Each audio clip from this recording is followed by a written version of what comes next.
question is, are we going to say now that we're moving to the jury portion of this process, do we continue to allow new witnesses to testify who have germane information, appropriate information? Are we going to allow them to testify under oath, be called to testify under oath, or we're not going to allow witnesses?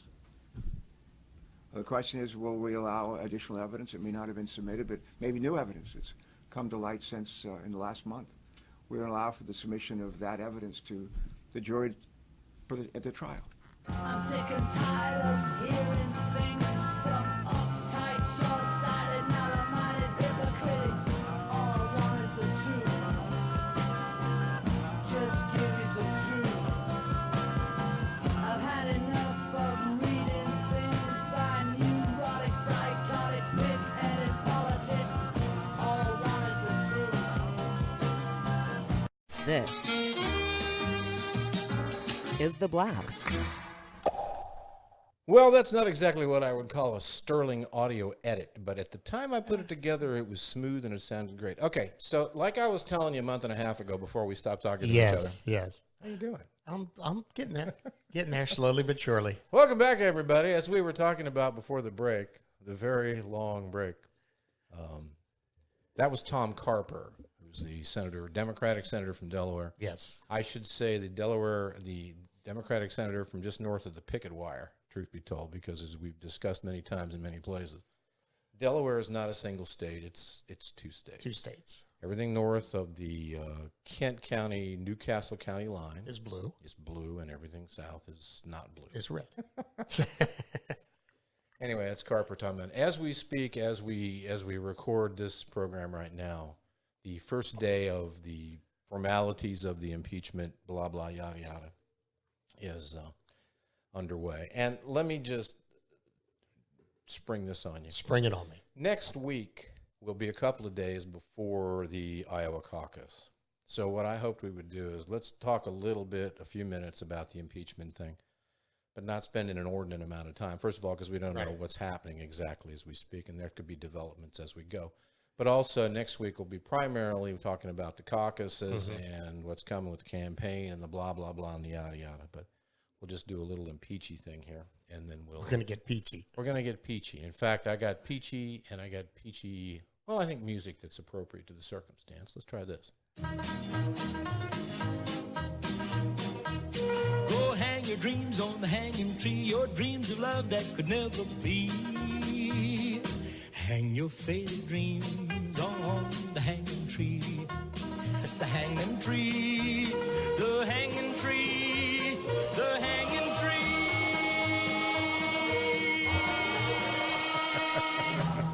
For hit music, just take a left on Frankie Lane. All right. So again, I don't want to inhibit conversation because free country and welcome back and all that. But we'll do this at length next week, including the caucuses. So let's just hit on it real quick. You got any just like real summation, quickie things you want to mention as far as the impeachment goes? Besides your prediction that the acquittal will be swift and that the whole thing was a waste of time. Well, here's something interesting, and I did this morning, Scott. It's crazy how history repeats itself. I got ex-wives. You don't tell me.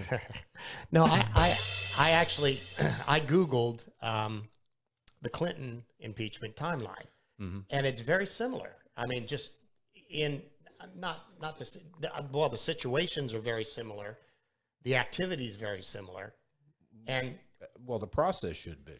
Yes, and I think the Republicans said they're going to base the Senate hearing on the Clinton Senate hearings. Okay. But it was really strange. It was almost like the Republicans in the House, the Republicans held the House at that time, the Democrats held the Senate. The Republicans in the House, they went after him for the Whitewater, and that didn't wash out. So then they went after him for the Monica Lewinsky, the blowjob thing. But it almost seemed like, very much like the Democrats were just trying to find something to impeach them. The Republicans were trying to find something to impeach him. It was just, it's almost like repeating itself. That's kind of the polite way of saying they didn't know what the fuck they were doing last time, and they don't know what the fuck they're doing this time. Bingo. And I got a feeling it's just going to be the same outcome. Yeah. You getting that feeling too? Yeah. We've talked about the again, I don't want to not hedge. I don't want to hedge the question, but again, I don't want to do half an hour a day on Right. on that. But I don't know. Frankly, that's the reason I said let's talk about it next week, because by this time next week, We'll have it some will more either be a answers. week old or the thing will be on, and McConnell will be off on vacation to Bermuda or Moscow, wherever the case may be. When you have money, you don't vacation in Moscow. I will say this though, and I've said, and I'll say it again many times. I think it had to be done. I know people say, "Well, it's a waste of taxpayer dollars." Blah, blah, blah, blah. Yeah, okay, but if the elected officials, including but certainly not limited to Donald Trump, if they're not held accountable for the things that they do when these questions come up and the processes aren't followed in some measure, then it's like the rule of law thing. There's no point in having laws. There's no point in having the processes. I agree. I agree. So One of the things that I kind of I found interesting is the fact that she held the articles of impeachment for so long. I know she was by trying she, to. you mean Pelosi? Pelosi, yeah, I'm sorry. I just I don't quite get. I don't either. But then this is one of those things where But we don't know. We Right. don't know because Right. we're not there. Mm-hmm. And if social media has taught us anything, each and every one of us, You can't listen to what you read on social media. No. If it's taught us anything, it's that thanks to Mark Zuckerberg and the other social media inventors, each and every one of us, present company included, we're all constitutional scholars. We're all legal experts. We're all medical experts. We know pretty much there is everything to know there is about everything. I tell you, the worst thing I ever did was Google what was going on with my body. With that. Yeah, you don't want to do That's the word. Don't. This is a little public service announcement. If somebody tells you might have something, do not fucking Google it, because you will be so sorry. Yeah, you don't. won't sleep. It's terrible. Don't regular Google it either. We have a member of our family, a young member of our family, who has to have some cysts looked at in a few days. And they've been giving her the, well, we want to get a good look at it because, we think it's okay. Of course, now, if it is cancer, we can go ahead and get right in there and da-da-da-da. So what she do, the first thing she does is she comes home and she gets online. And if I'd known she was going to do that, I would have thrown myself on her computer and said, don't do this. Yes. Because you're going to put yourself in that. No, don't do that. Your imagination will kill you long before any disease does. When they said they wanted me to go back to have that second MRI, I was like, well, what could it be? And then when he said tumor, I went and Googled tumor, and oh my God, it was horrible, dude. And yet it turned out to be Fine. Not Turned out to tumor. be So fine. all that sweat and waste and everything else. It was just, it's bad for your health. Google is bad for your health. All right. So We the did more, commercial. Yeah, Google will appreciate that. So the impeachment thing, we'll do more of that this week or this coming week, and we'll be back in a second.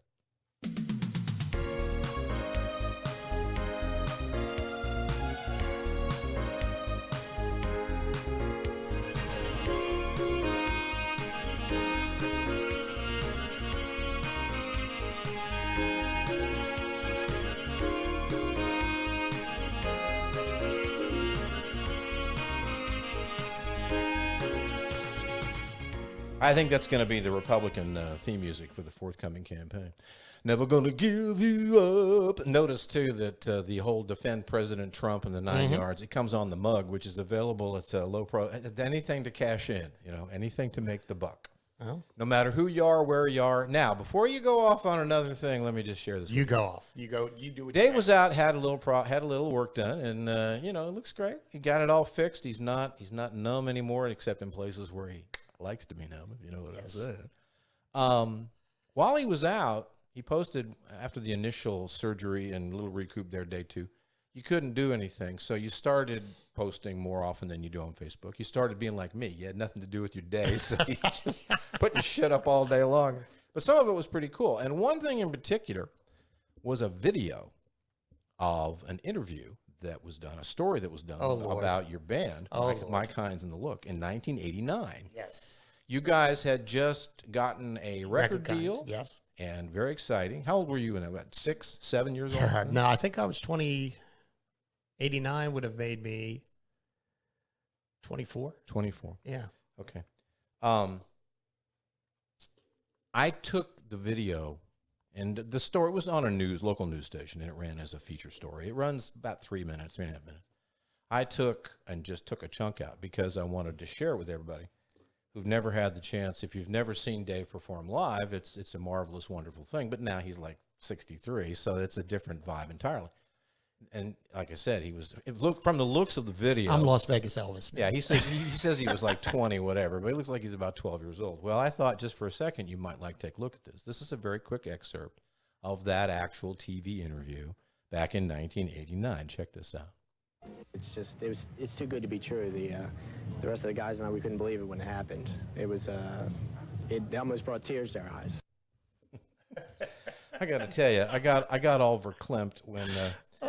And I'm perfectly delighted to talk about that if you want to, but all I wanted to do was to show that clip and let people have an opportunity to see the young Dave Simmons, the up-and-coming super rock star. But there was something about the look, and it was 1989, Yes. and I get it. Yes. And you had to look down, and, Yes. you were young and didn't know any better.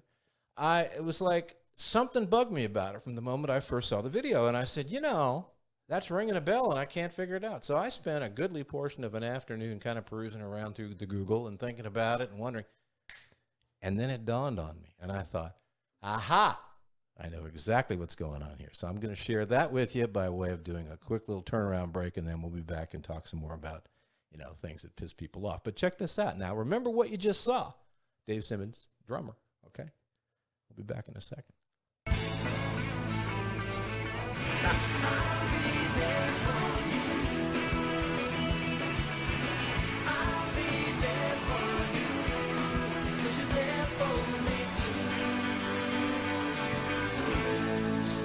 So my question is, was the hairdo at the time that you used it with the band and you were interviewed, was it then called, I was going to say it couldn't be called the Chandler Band. It was pre-Chandler. Friends wasn't on then, was it? Called the Dave. It bugged me for half a day when I saw that video clip. I thought, well, that's cute. And I showed it to G, and she was like, that whole 9 yards. And I said, but doesn't it remind you of something? She goes, it does. And I said, what could it be? And I said, I don't know. Took me about 2 hours. I came back with my little iPad, and I had that picture of Chandler up there. And I said, hey, I figured out what it was. And she said, what is it? And I went, it is. It looks just like Chandler. Yes.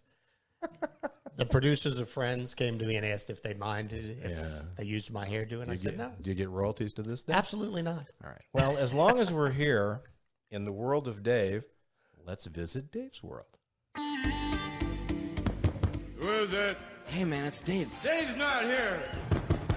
Who is it? Hey, man, it's Dave. Will you quit fucking around and open up the damn door? Who? Dave, man! Dave? Yeah, Dave, open up the door! Dave's not here.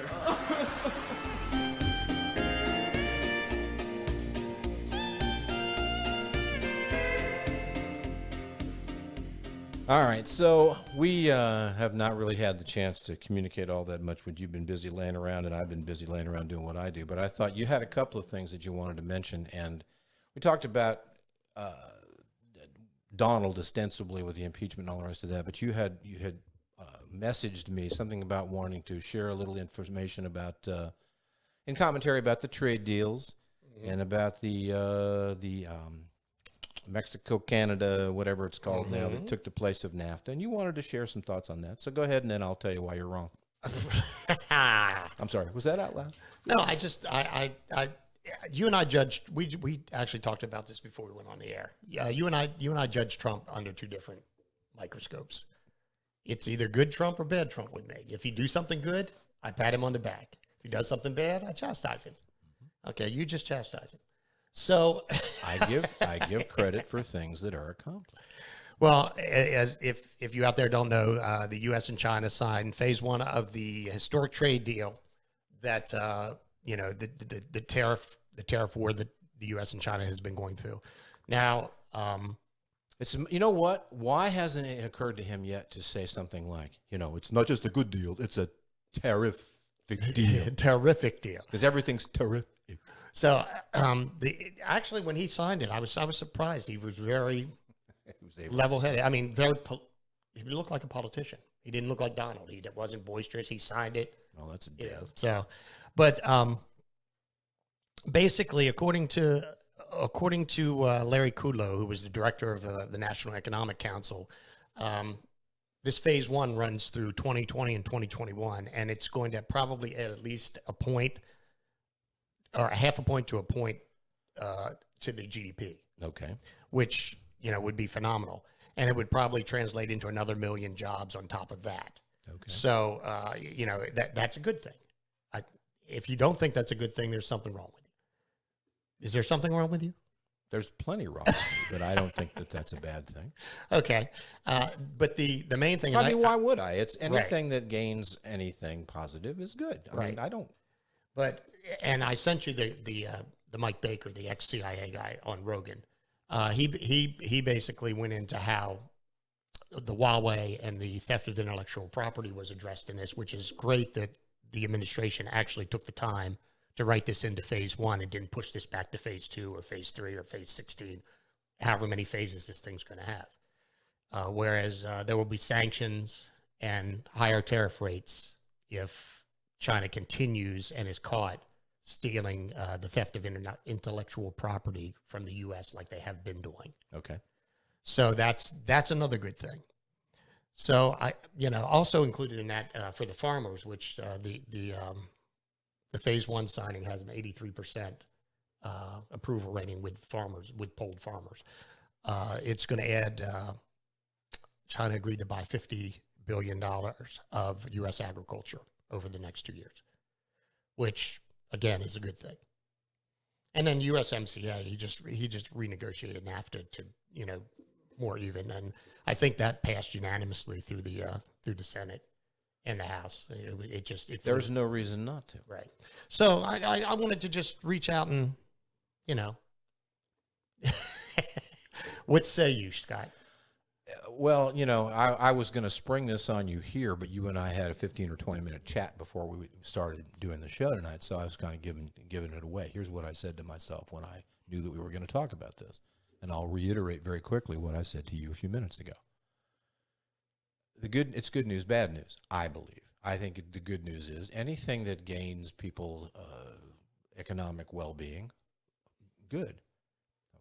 I'm only opinionated, tunnel vision, and hard-headed. I'm not stupid, and I'm not greedy, and I'm not,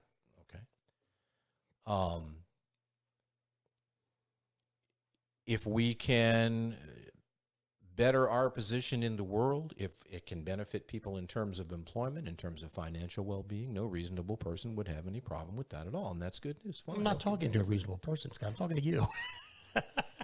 I'm very reasonable. Made me bring out the video again. I got some new Anthony from Twilight Zone sound bites. I forgot to put one of them in. It's when that wonderful TV episode Billy Mummy played little Anthony, and I used one of the sound bites in my oldies show. I don't like the noise when the music's playing. I just popped into my head just now for some reason.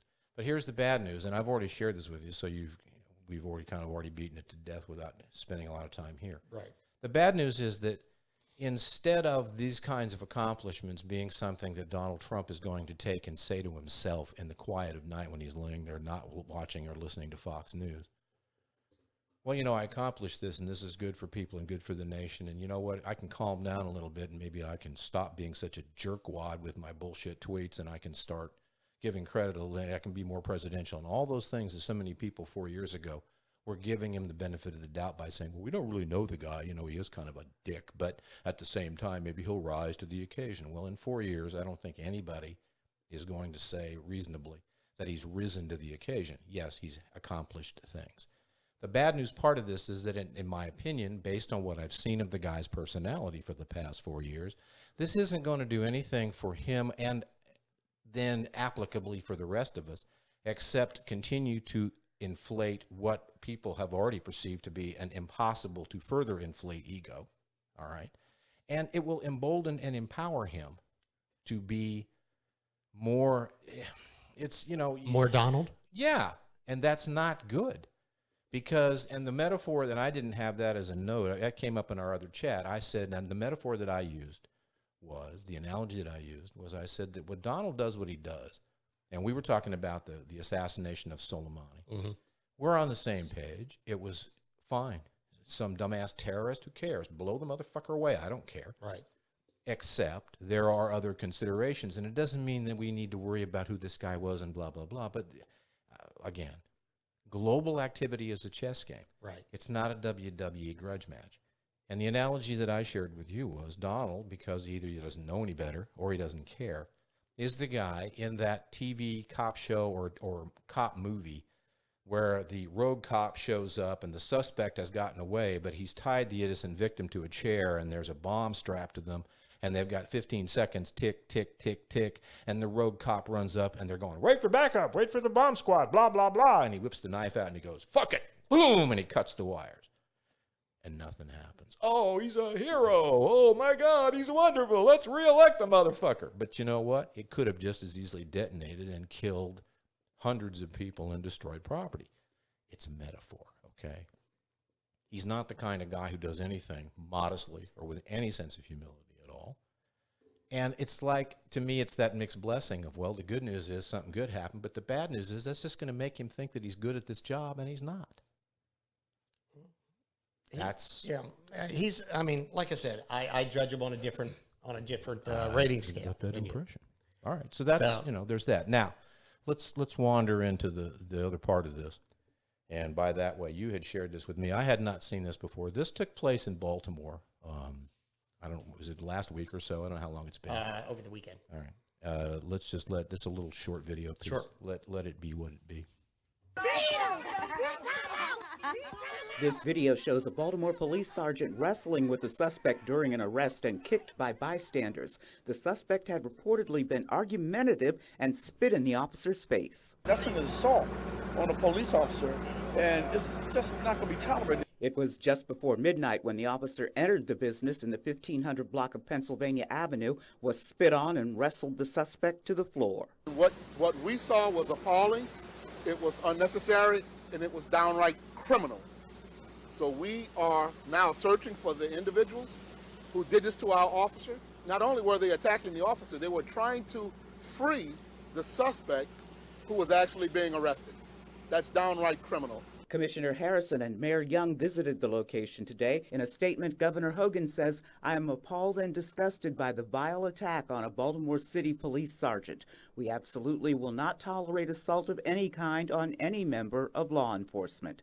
We will pursue and prosecute those who assaulted this officer to the fullest extent of the law." We're appalled by it, we're outraged by it, and we're working to hold those people accountable so that they can be prosecuted to the full extent of the law. Okay, so let me sum up for what I think is going on here. Go ahead. They're outraged and appalled. Well, apparently. That's all I got. That's all you got? Okay. No, until I hear what you have to say, because Well, when you alluded to this incident, you said something about showing respect for police. And yes. So I wanted to hear what your take was. Well, basically, this confirms what I had a little tagline. I said, Baltimore is the Walmart of U.S. cities. So, and take that for what you will, but I would have said so more much, like Ollie's discount. So much shit happens in Baltimore. I mean, the mayor was arrested for you remember the scandal last year? Mm. Yeah, it's just like, is there anything in that town that's right? But the lack of respect for police officers. Orioles and Ravens, I think people would probably. No, not the Orioles. The Orioles are terrible. The Ravens are good. But the lack of respect for police officers, and not just in Baltimore, I mean nationwide, has been on the decline for many, many years now. And I think it's. You disagree? No, I'm sorry. I either misheard you or you misspoke. What did I say? You said the lack of respect is on the decline. Oh, I mean the lack of. Oh, it's. I'm sorry. Sorry. The respect is on the decline. Whenever I do that, just show me your scar and go. Dude, I had surgery. Cut me a fucking break. But Danny Kaye and, yes. White Christmas. Oh, my arm.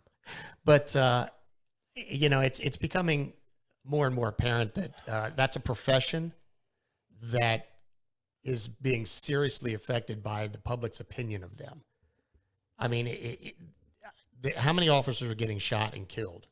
How many police shootings? Why? There were 2 over the weekend in Hawaii. Why? I have no clue. No. Why do you think that the lack of respect for police officers is on the increase? Specifically, why? Not necessarily just one reason. I'll take any 1 or 2 or 3 if you got a basic kind of drift. But tell me why. If you were asked why, and I'm asking you, what would you say? Yeah, I don't think I don't think anybody can disagree that's what's happening. So tell me why. Humanity is on the decline. That's why. Okay, that's kind of a generic sort of not answer. Give me a specific. And then I'll give you. Well, I know where you're you going know with where it. I'm going. I know exactly where you're going with Not it. entirely. But it started before him. There's no doubt about that. But see, I have an answer to that argument too. Imagine that. Imagine that. But I'm not going to say it's Donald Trump's fault. I am not saying that either. It's a lack of respect for authority. I don't know what could be the main cause of it, other than the decline of Western civilization.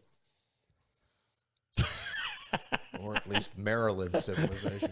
And for those who are confused, Or Eastern Baltimore Shore. is in Maryland. That's why I said that. Okay, here's where the Donald connection comes into play. And it's not that it's Donald's fault, but I say, and I will continue to say until my last breath, whenever that may be, leaders should be leaders, and leaders tend to be leaders, and they tend to lead in one of two directions. There's really no difference. I mean, there's really no other option. They either lead or and I've said it 1,000 times, they either inspire or they incite. Donald Trump is an inciter, okay? When you use a phrase like having respect for authority, he doesn't. Okay, well, he's entitled to whatever he decides he wants to do and feel and be, but presidents, by the nature of their visibility, set a tone, okay? They set a tone. They set a texture. They set a backdrop. They create a climate. They create an atmosphere. It can be an atmosphere of let us all come together. It can be an atmosphere of Jed Bartlett with the West Wing, wonderful kumbaya, everybody loves one another and we struggle through no matter what, at the end of the day we're fine. Or they can be demagogish fucking lynch mob leaders, okay? So if he's not hurting it, then he sure as hell isn't helping it.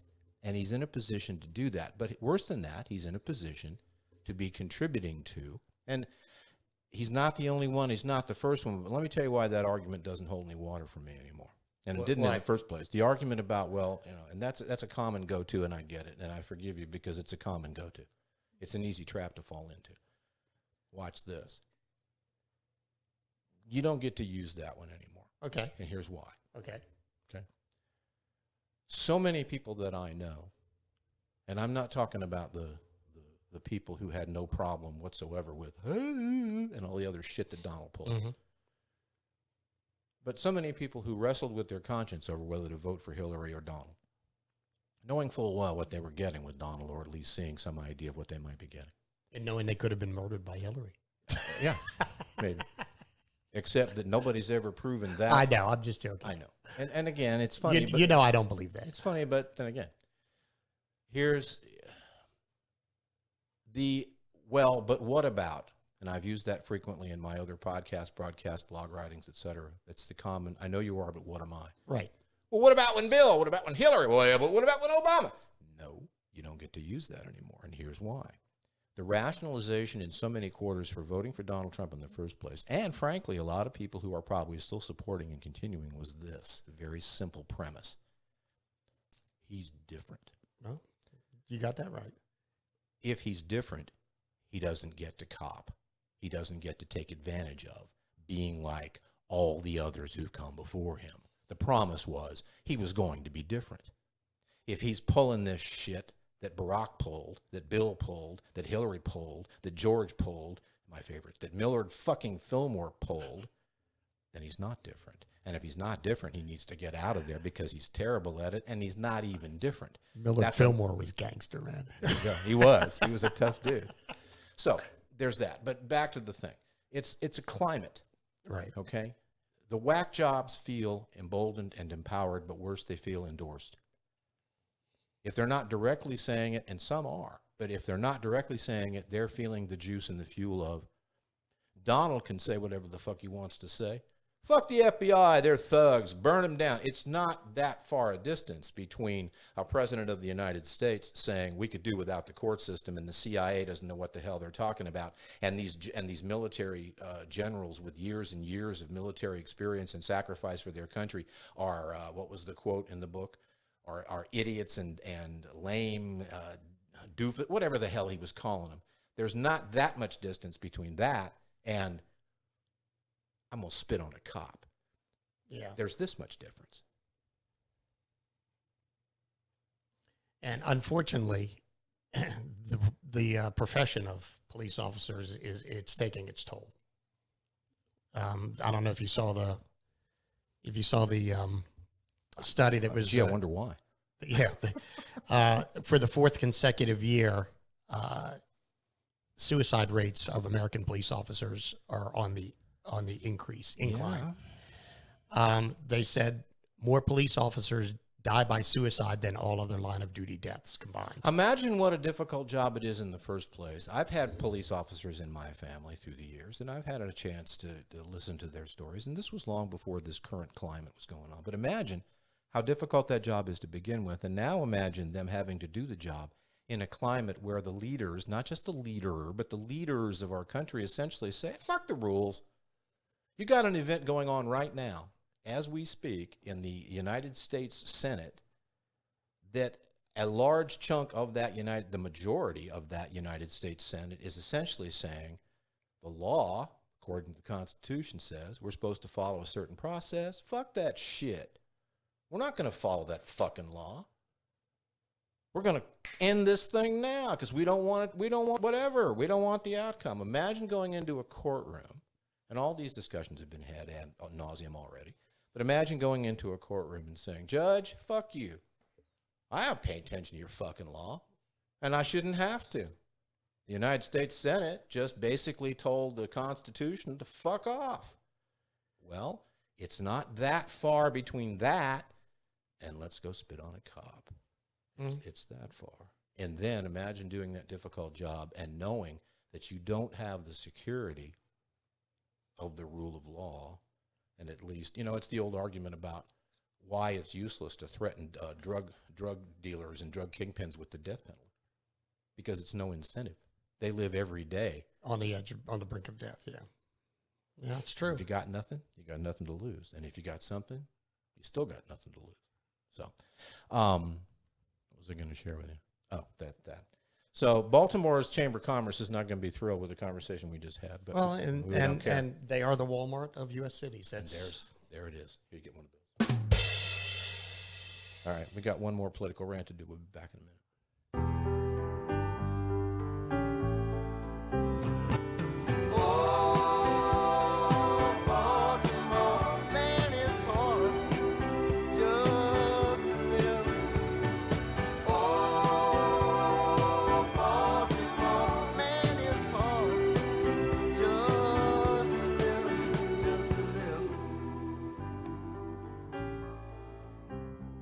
My boy. That's Randy. All right, so now it's time. Dave and I haven't had a chance to really communicate that much since he's been on the recoup, and now he's up and around and back again, and here we go. So I took it upon myself for our first show back since our latest hiatus to pick the stick.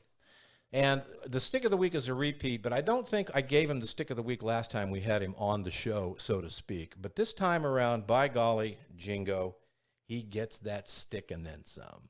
Honey,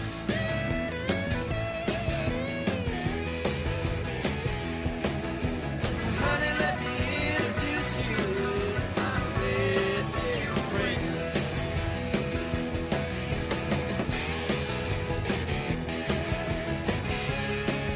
All right, like I said, one of the funniest things to me in a funny world of politics and the ironic funniness of politics is that they're always addressed as the honorable. the honorable. That's a hoot.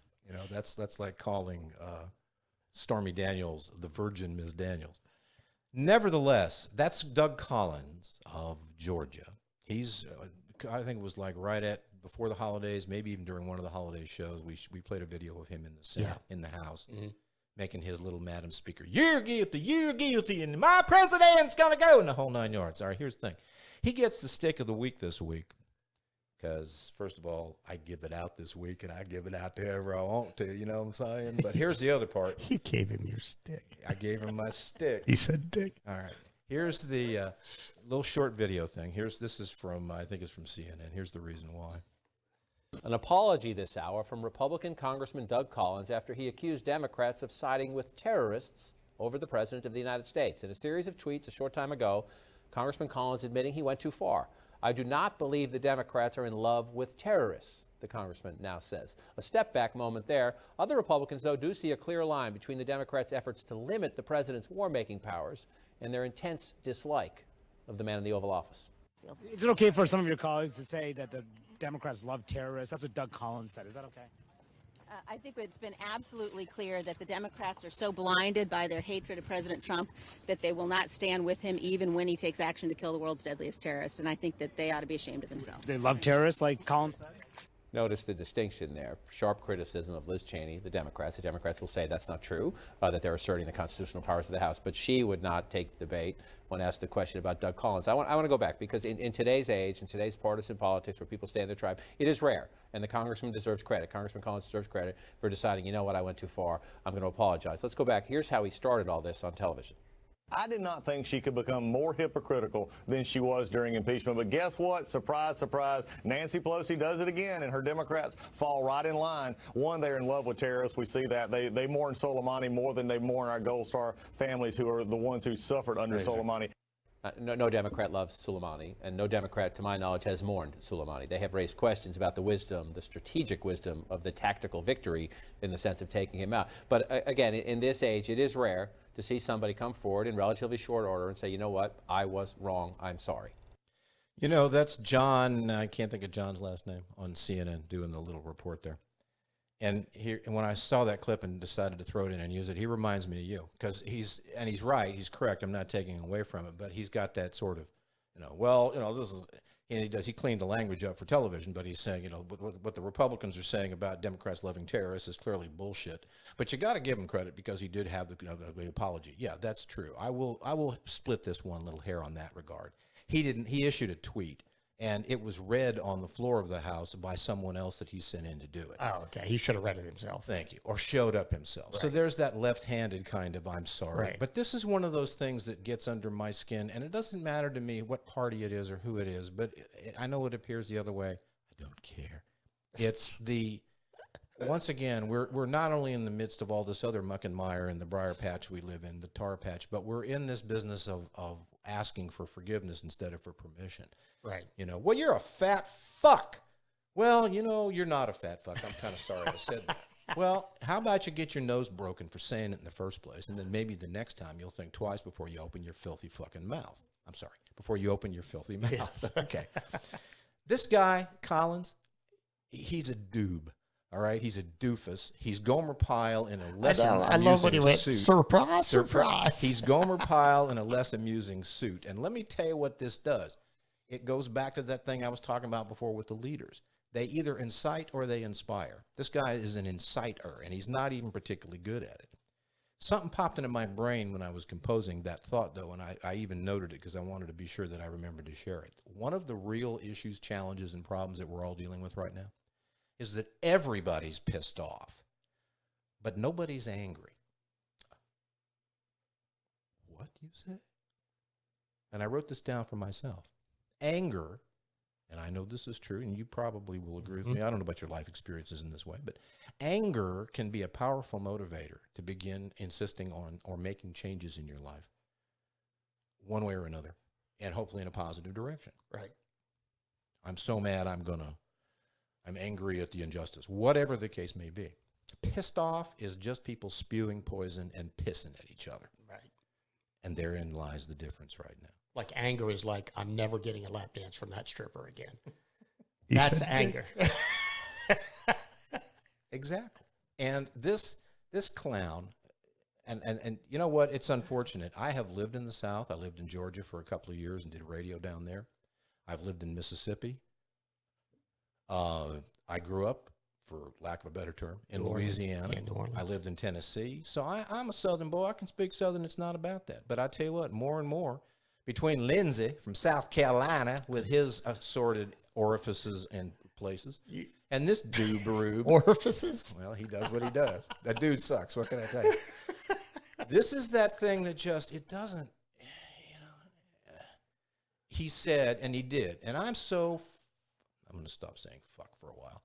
I'm so off the charts tired of this low-rent, low-brow, Trump-esque, ball-kicking way of dealing He did say that at the time. He said, because you heard him, Democrats love terrorists. They're more concerned about this guy. And he sounds like the fucking he sounds like the ignorant rube that he is. Right. And he's an elected member of the House of Representatives of the United States of America. Probably multiple times.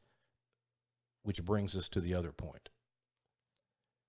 Same thing with McConnell. Same thing with Lindsey. None of those people, as reprehensible as they are and the way they behave themselves.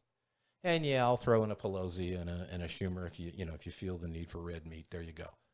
None of those people held a gun to the voters' heads and said, "Put me in office, or I'll blow you away, or I'll kill your kids." Election after election. These are the kinds of thoughts that I have that make me wonder sometimes whether, in terms of the great American experiment, whether it's too late.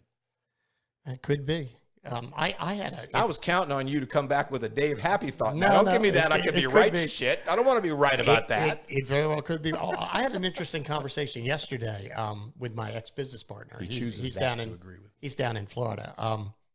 But I just said, I don't understand how Nancy Pelosi holds on to so much power. I mean, the old bitch can't even formulate a sentence. Oh, that's... Yeah, no, I'm seriously. When you hear her speak, she can't even put together two sentences. I saw her sit on Mar for 10 or 12 minutes the other day, and she was perfectly articulate, and everything was fine. I just, maybe I've seen her when she's drunk or whatever. Who knows? But I'm just like, why is she still in power? And apparently my partner, he knows her daughter, which I didn't even know this. She's got a daughter that it's based out of New York. She's in the film industry. Mm-hmm. And apparently he asked her daughter the same question. How does your mother hold on to power? And here's what the daughter said. She is the best fundraiser she's the best fundraiser in the House and or Senate. She can gather funds for a political party or, so apparently that's her niche, and that's how everybody wants her there. Everybody wants her, which blew my mind. I would have never thought something like that was enough to keep you in position, but I guess money is. That's my stupidity. Well, I was going to say, I never read you to be that naive. Yeah. It's long ago been not about anything other than show me the money. Yeah. But apparently she's like the Michael Jordan of fundraising. Okay. Which is crazy. Well, back to the rube. Yeah. He just, stop it. Just stop it. But they won't, and they don't. Yeah. And they can't, because you know what? They play to their crowd, and I get it. You have to play to your crowd if your crowd is your constituency, and they're the people that vote for you or don't vote for you. But what's happening is the balance is shifting so badly. It's always been about fundraising and self-interest, right. And that's politics. But there was a measurable measure involved in there with those people of genuine concern that the country move forward and that we find some way to find common ground together. Right. That era is over.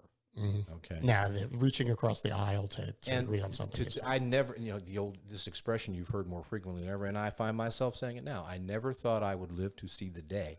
But it's true. I never thought I would live to see the day where a Senate, and I don't give a shit about the party. If it was reversed, I would be saying the same damn thing.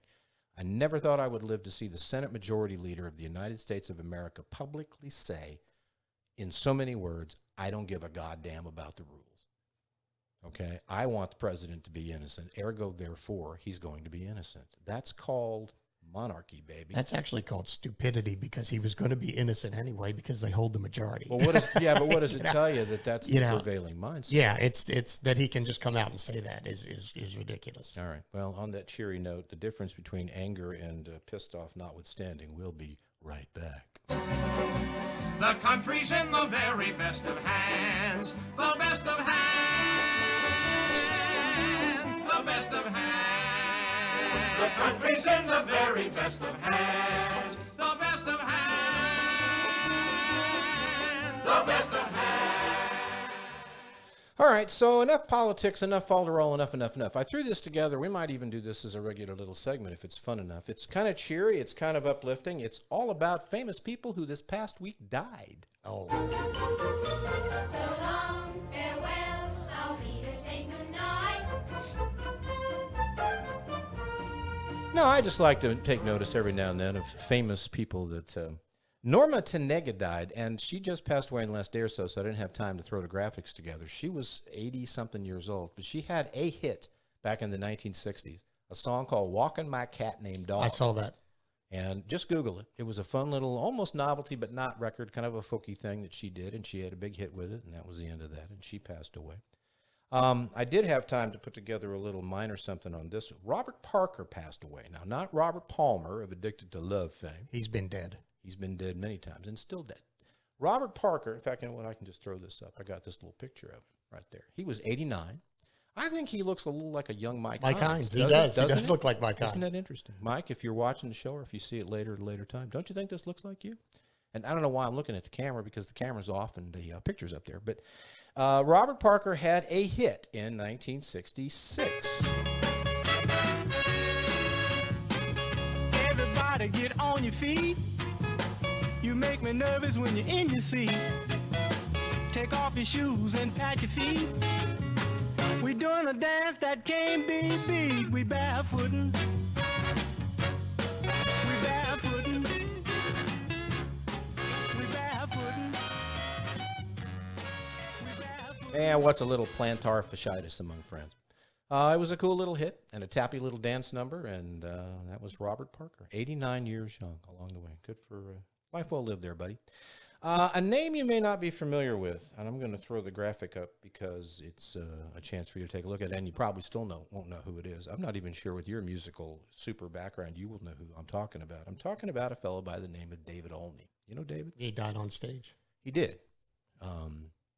Did you know David, or were you aware of David? I was aware of him. I'm not he was. I was living in Nashville during the years when he was a presence and a force. He was a very interesting, very eclectic, he never had big hits.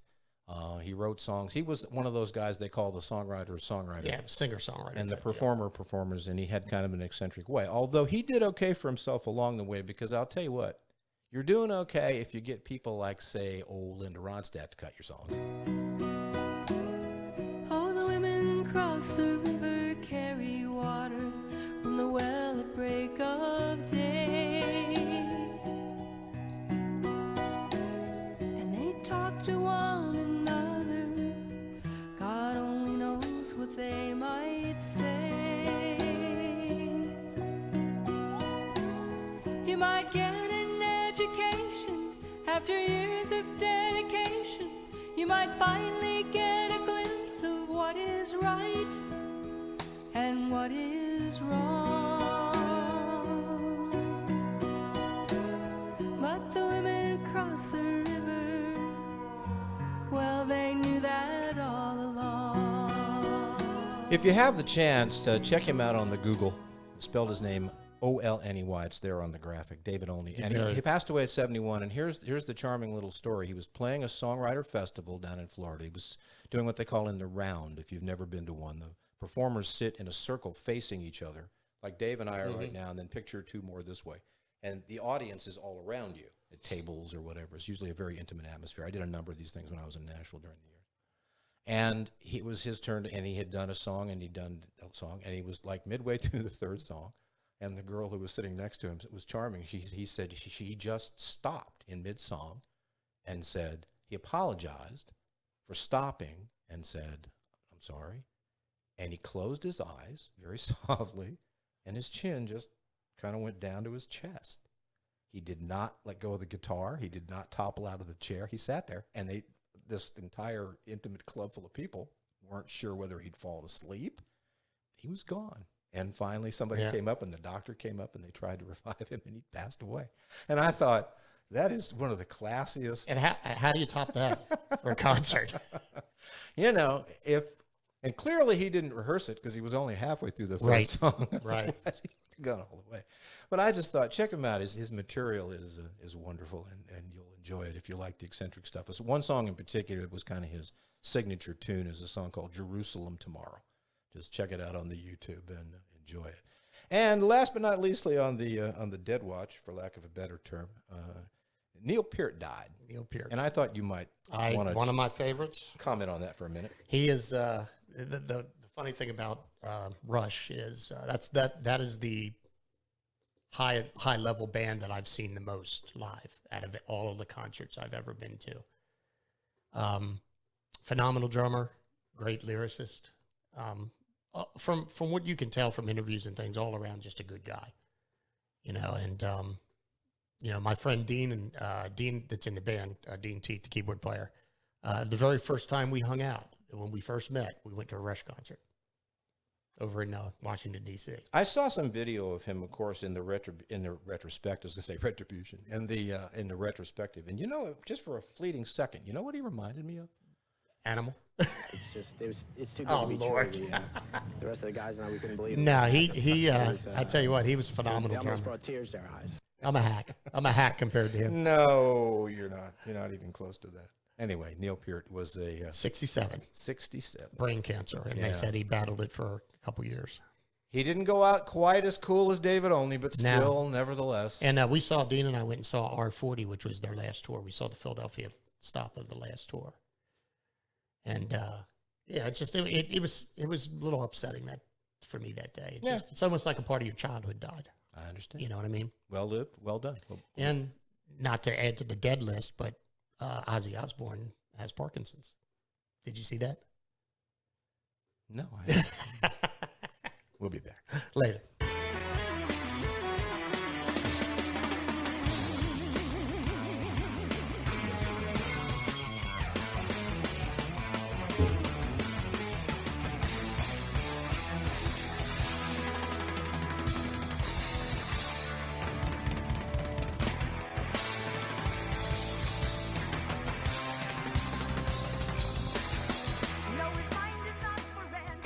Yeah, for a white boy who doesn't play the drums, I have a knack for picking out the licks as far as it goes. That was to nice. Contribute to the guy. Well, I do what I can. All right, in the spirit of mopping up, cleaning up, tying up loose ends, etc., I ask the ever rhetorical, always dynamic question: hey, what else you got?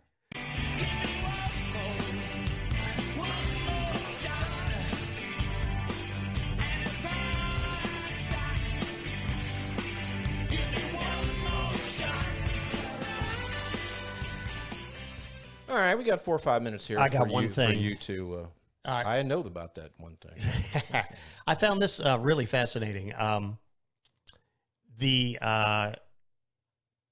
What was it? The National Academy of Sciences. I was trying to figure out who did the study. A recent study was done, and they say Chinese cargo ships dump 73% of all of the trash in the Atlantic Ocean. Okay. 73%. You don't like China, do you? Oh, fuck China. I'm going to take that as a no. No. Or yes. The strange thing is, they said nearly 3/4 of all the trash that they sifted through originated in Asia, produced by China. And they said 90% of that 73% was within the last year. The dates on the bottles and things of that nature was all within the last year. Okay. Which I thought this was crazy because, the Greta Thunberg or whatever her name is, it was Thunberg. Well, she, her and her group of peers put together a complaint with the UN citing the Conventions of the Right of Child against Argentina, Brazil, France, Germany, Turkey, and the U.S. Did not mention China. Okay. I mean, I found that interesting that they're the heaviest polluter, and they're not even mentioned. And I mean, is she being propped up by something? I don't know. I'm just questioning. I don't. The whole China thing turns into a thing. We'll talk more about that next week because we're going to talk about the Caucasus coming. And he said cock. The Caucasus is coming. Oh my, oh my. Caucus, not just the god of phallus. And what is that thing they're doing? Impeachment and all that. Yeah. But I was a child of the 50s and 60s. Russia was the mortal enemy, and Russia promised they were going to bury us, and Russia promised that they were going to do us in. It took them 50, 60 years longer than they had originally predicted, but they're doing a pretty good job of it right now. So I don't have yet the radar up. I'm aware of what's going on with the China stuff, but I haven't yet. China's the threat. Russia's not a threat, dude. All right. We could wipe out Russia in an afternoon if we wanted to. Get all tingly. Putin's a thug, and we could wipe Russia out very quickly. Yeah, unfortunately, they're a third world country now. Unfortunately, since it's going to be some kind of nuclear event or some kind of bacterial warfare event, when you say shit like that, it doesn't do me any good to go and kind of scoot over here. No, because you're going to get it too. Just in case, but we'll let it go with that. All right, you got anything else cheery to share there? Yeah, that's about all the cheery stuff I got. Wait a minute, I might have one other thing. One quick thing. I take notes. I know you do, and you've been laid up, so you've had lots of time. And all you bring you and I talked China's about been crapping in the ocean. You and I talked about the New York Times. All right, it's time to do rim shots. Laugh and be happy. Don't you ever wear a frown. Don't let the bastards grind you down. Have you ever seen the Family Guy episode where he's sitting under the apple tree? He who? Randy Newman sitting under the apple tree. I think so. There's a nuclear disaster and there's no food left, and they come upon this little cottage and they're like, oh my God, you have apples. He's like, yeah, go on out there. He said the only problem is Randy Newman's sitting under the apple tree and he sings about every move you make. and she picks it up and she's like, Lois just picked an apple from the apple tree. She take a little bite. She take one more. And then she takes another bite, and Lois is like, let's get out of here. Man's a genius, and whoever came up with that bit was a genius too. All right, we're back, and baby, I got rim shots in places most people ain't got places. 73%, this is new data, of golfers never sharpen their grooves, they say. And it turns out, I checked, that stat's also true of pretty much all the Caucasian boy bands. Wow. New polling data reveals that almost 70% of registered voters vote for a candidate as opposed to any particular political party. Other trends showing up in the data: none of the above, remember that from famous elections past, has now officially been replaced with, they're all bottom-feeding, worthlessly selfish sacks of shit, so what's the fucking point of even bothering to show up on election day anyway? That's the one I check. That's pretty much those people that show up. Chick-fil-A is peddling a heart-shaped tray of chicken nuggets for Valentine's Day. Oh, that's sweet. To stay competitive, florists have announced the new batter-fried, long-stemmed red roses. Nice. CDC says there are at least 2 different strains of flu floating around out there, so you might actually catch the flu twice during this flu season. And more bad news, come November, chances are good none of us are going to catch a break. What's the new Chinese flu thing going around? Did you see that? With China, I don't know. No, did you see that? It's actually when you say China, all I do is reflect on that plane crash where that guy got hold of the Chiron and put the fake names up of the pilots. Right. Some Ting Wong. Some Ting Wong. No, there's a new super flu going around, or super virus, and of course it's Chinese. It emanated out of the Asian continent. And I didn't say any of that. On a lighter note, Gwyneth Paltrow, and this is not a rumor, it's true, I verified it. She is indeed marketing candles on her website that are literally named, "This Smells Like My Vagina." They retail for $75. They are currently sold out. So you're asking yourself, what does Paltrow's vagina smell like? Apparently, the candle, geranium, citrusy bergamot, and cedar absolutes juxtaposed with damask rose and ambret seeds. So, ladies, if you're not getting the attention that you'd like from your man in that area, that's both area of the topic and area of the geographic location, chances are you have inadvertently left out the cedar absolutes. Okay, there it is. Novel coronavirus. I had a coronavirus with lime in it the other day. Coronavirus used to do it was a Greek guy, used to do the weather. Rim shots on the spot, custom made for you. And finally, and this is my personal favorite. Which one was tuna fish again? How are you going to get that smell out of all those fish? My personal favorite, and this is true. A deaf guy is suing Pornhub because they don't offer subtitles. Now, I would think the real problem there would be the work involved in making the subtitles, because I'm a pretty smart guy, and I can't even begin to imagine how you spell. It starts with an O, I believe. If anybody would know. You would know. All right, that's all I got. You got anything else? Nah, that's all I got, man. It's good to see you back, and welcome I'm to. feeling a little better each day. I'd shake your hand, but it's flu season, so I've got to get back in my hard neck brace, and for which I will be until February. You ought to see it. It's kind of sexy. Hold on a second. Yeah, there you go. Let me grab it. The show's going to run about 7 minutes overtime now as Dave gets the plastic thing and elicits all the sympathy that he can for this, this injury that he's sustained, this life-saving surgery. This is how I am 24/7, other than when I'm on the air.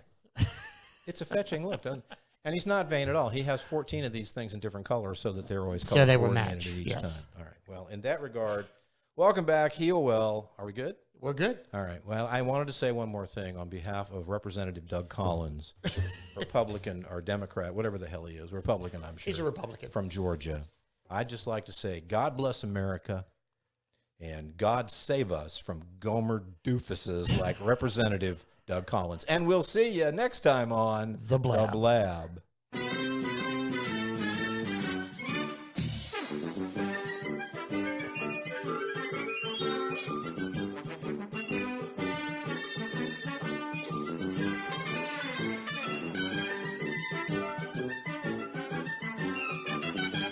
The Blab.